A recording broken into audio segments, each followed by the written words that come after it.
Hello, beautiful souls, and welcome to the Worthiness Codes podcast. I'm your host, Jaclyn Francis. If it's your first time here, welcome. And if you've been here before, welcome back. It is so beautiful to be in this space with you as always. Thank you for those who are here and listening. I appreciate more than I can even express the continued support and the continued permission that you give yourself to want to step into your power, want to step into your worth, to expand and to heal and to just be exactly who you are because you are worthy of it. So it's so beautiful to see my listeners grow every week, and I'm just so honored and so excited. Today, I want to talk about spirituality and ridding attachments with identity. This is something that I struggled with a lot when I first started this journey. I started my spiritual journey really my whole life, looking back and reflecting, like spirituality has always been a part of it. But I really went down consciously, was going down my journey around my Saturn return when I was 27, 28 years old and had my first spiritual awakening at the end of 2021. And that's an incredible story. One that I don't think I've shared with you guys before. So taking mental note of it, and we'll definitely share it at some point because it's wild. But after that, I started to come face to face with identity issues of, okay, if I'm now stepping into my spirituality and I'm becoming this spiritual person and I'm showing up as her, how can I also be human? How can I also be this version of Jaclyn Francis that I am used to, that I came here and I've been for the past 30 something years of my life? And I know this is something that you have either struggled with or you will struggle with on this journey, because an awakening process can be earth shattering. An awakening process can be a holy shit type of moment that you will have where you no longer see life the same way, you no longer see yourself the same way, and you are a little bit confused about how you're meant to show up. And without getting too deep, because I want to keep this episode pretty light, but the biggest piece of advice I can give you is always be authentic to who you are. And authenticity and remembering your most authentic self and stepping into that and embodying that is a part of this ascension journey, is a part of your awakening process that you will get to. But I really struggled with this, and I couldn't mesh my spiritual identity and my human identity. I felt like I had to keep them separate and choose one or the other. And that's not the truth at all. So just know that you don't have to choose anything. You just have to be authentic to who you are. And when I sat in my first mushroom ceremony, my higher self came through. And this is when I really finally understood. I understood the struggle and was able to move through the struggle was in this moment. My higher self came through and I was in this vortex. This was the most powerful energy I've ever experienced. I was in this pink vortex of my higher self. And the energy was incredibly beautiful, incredibly powerful. And I just felt this like immense this immense energy of self-worth. My higher self I cannot speak today. Sorry, guys. My higher self came through and she said, Jaclyn, you chose this body for a reason. You chose to look this way. You chose to have this personality, to speak this way, to like these things, to show up as this person in the human for a very specific reason. And the reason is to do the work that you're meant to do, to be this spiritual teacher, to be this healer, to do this profound work, that holds ancient codes, that holds ancient wisdom, because you are meant to reach a specific group of women who resonate with your frequency, who resonate with the way that you show up in life. And it was this aha moment where the light bulb went off. And I was like, holy shit, that makes so much sense. It makes so much sense why I struggled with this for a couple of years when I first started this journey. It makes so much sense as to why I am the way I am and like the things I like.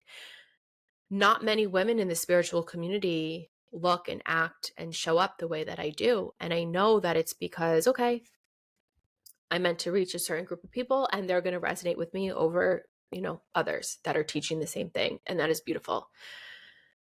So if you're sitting here and you're at the same point in your journey where you're like, okay, I'm starting to step into this new version of self and I'm having this identity crisis of how I'm meant to show up, know that you're human.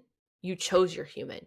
You chose your life. You chose your vessel being your body. Like you chose it for a reason.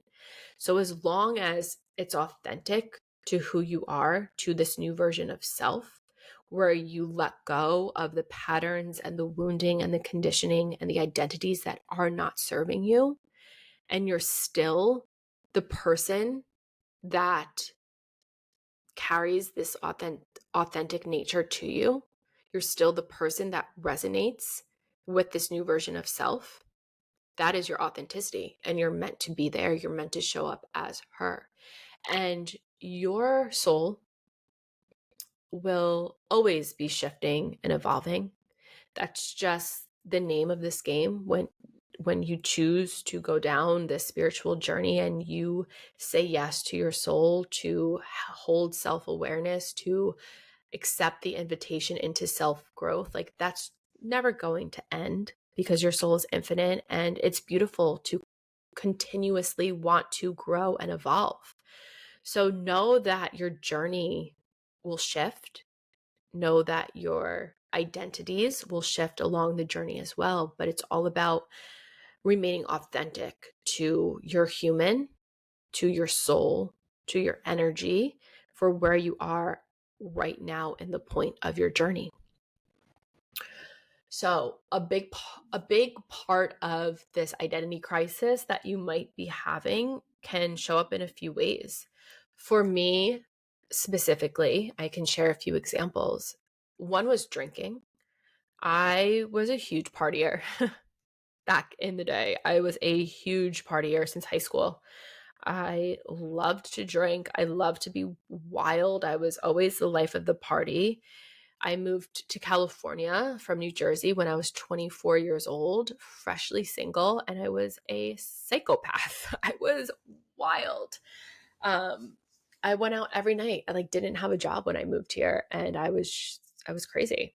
And I love that chapter of my life. I look back and I'm like, wow, girl, you were insane. And I had some of the best experiences of my life as that version of self. And of course, it comes with just maturing and getting older. You hopefully no longer want to be a crazy partier. But more profoundly, it comes when you're stepping into your spirituality, when you're awakening your soul.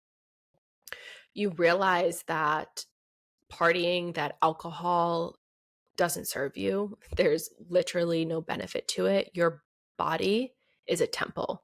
And when you do the inner work, when you really heal and expand and shift and activate, your physical body changes. Alcohol will no longer be something that you want a part in, that you want to drink, that you want to go out and you want to black out. That is just not a part of the journey. So if you're feeling a little angst about that because you identify with being a partier, you identify with drinking, just know that most likely you're going to naturally shy away from that. I don't believe in holding attachments to anything. So where I'm at right now with that quote unquote identity with alcohol, my relationship to it, I don't identify as sober. I don't identify as a drinker. I just am, and alcohol just is. If I'm in a situation and I want a glass of wine or I want a margarita, I will have one. I will have two. I probably wouldn't have three, because if I had three, I would be on my deathbed the next day. But yeah, and that's power right there, to not hold attachment to anything and to just say, yeah, I do what I want when I want, and if it's something that I desire, then I will do it. And if it's not, then I won't. So that was something that took a while for me, to get to this place. At first, it was hard for me. I was nervous about how my friends would view me. I was scared how my family might view this new change. And yeah, it was a difficult one to move through, but that was years ago. Now I'm just like, okay, it is what it is, and this is where I'm at. And if you don't like it, then has nothing to do with me. So that's one that could be showing up for you. Another one, this might sound so silly, but it was one for me, was identifying as a spiritual person in the way that I showed up through the way that I dress. I'm like, okay, now that I've had my awakening and now that I've stepped into my gifts and I'm showing up more of this, as my spiritual self and sharing it with others, do I now have to dress like the majority of women do in the spiritual community? Do I have to wear like big crystals and mala beads and, these white flowy dresses and scarves and shawls and all of these things? And it's beautiful. And if you choose that, amazing. I love that so much for you. That never resonated with me. I consider myself to dress very just, casual, basic jeans, a shirt, always in heels or athleisure wear. Like that's my go-to. I love designer things as well. I no longer hold attachments, and I see materialistic objects very differently than I did before going on this deep ascension journey. I like designer things, but again, it doesn't make me feel happy where it once did. If I was holding a designer purse, I felt more in my power. I felt happier. I felt a certain way. Whereas now I carry a designer purse and I'm like, it literally doesn't mean anything to me. So there's the biggest difference with that, side note. And I think that's really important. But if you're here and you're struggling with like, okay, maybe I don't know how to dress however is authentic to you. However is authentic to you. There's no right, there's no wrong. And what I've learned was I can just show up the way that I choose to show up. Like I'm just Jaclyn, and I'm just going to dress how Jaclyn always has dressed. And that's it. So it might sound silly, but that's something that you may have struggled with or you might struggle with. So just know that just dress however you choose to dress. It's just being authentic to yourself. Just being authentic to yourself.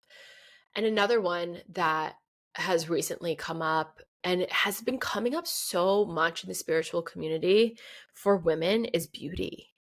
And look, I love beauty. I'm a Libra. I love seeing life through a beautiful lens. I love seeing life through a luxurious lens. Like that's authentic to me. And I learned that in my trip in Bali, I learned that head on, what is authentic to me and what is not. But people have a certain view of Botox, of cosmetic procedures, of even getting your hair colored, getting your nails done, putting makeup on. People in the spiritual community have this view about it that you should just be natural. You should age naturally. You should really just embrace being natural as you age. And though I think that's powerful, I think it's beautiful, this is something that I think a lot of people can struggle with when they're stepping into their spiritual identity, when they're awakening their soul. I think as a woman, we are so powerful when we are fully in our feminine energy, when we are fully embracing our beauty and our sensuality.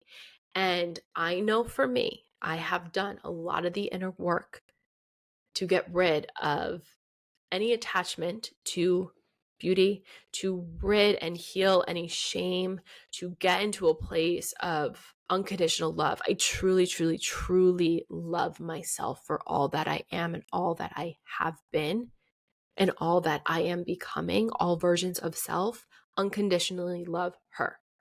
And I preach that and I teach that, so I live from there.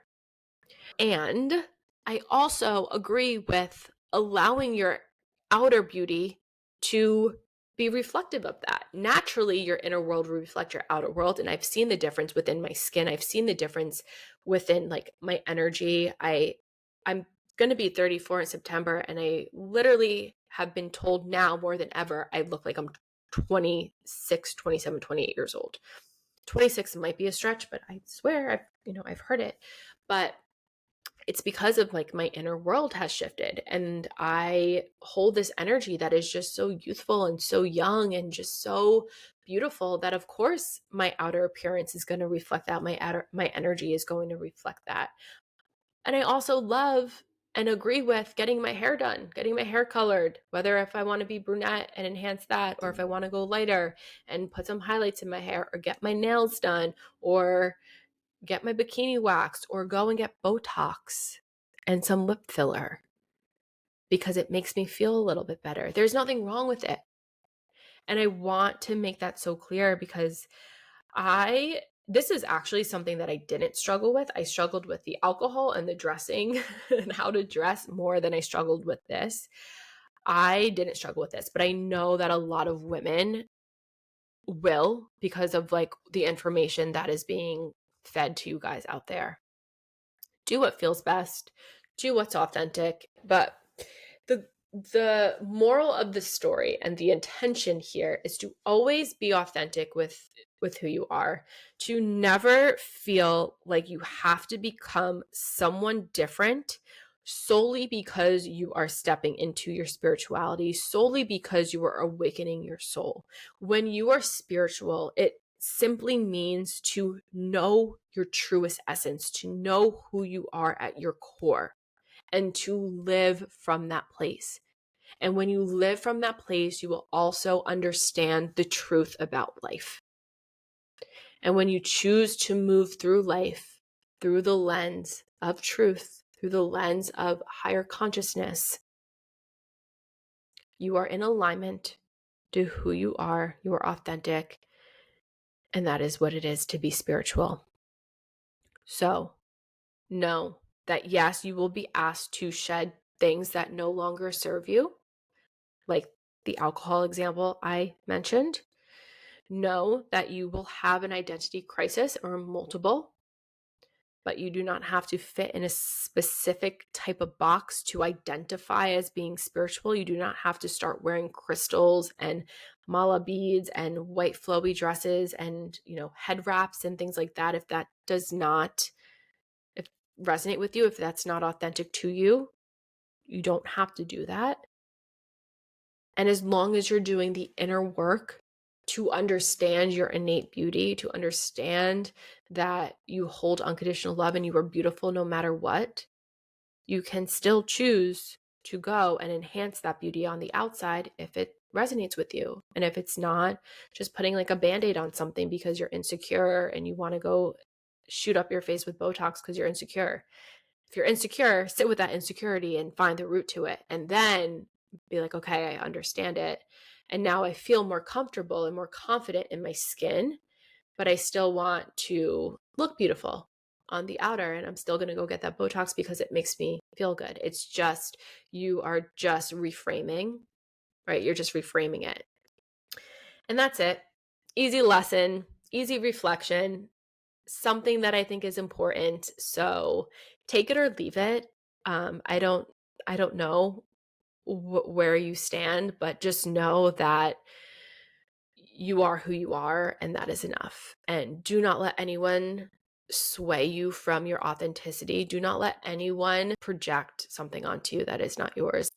So, quick little episode, quick little reminder, reflection to know that you are safe, to always be authentic to who you are, that you never have to fit into a box. And yes, you will go through a period or multiple periods where you struggle with your quote unquote identity as you awaken your soul, as you step into your spirituality, because it's new and because you're trying to integrate and figure out your way. And that's just part of the process. And it's a beautiful part of the process because you'll get to know yourself better. And shedding the things that no longer serve you is powerful, while also continuing to do the things that make you beautiful, feel beautiful and joyous and excited is powerful as well. So always be you. You're worthy of it and you're enough. And that's it. So I love you. I love you. I love you. Until next time. Bye.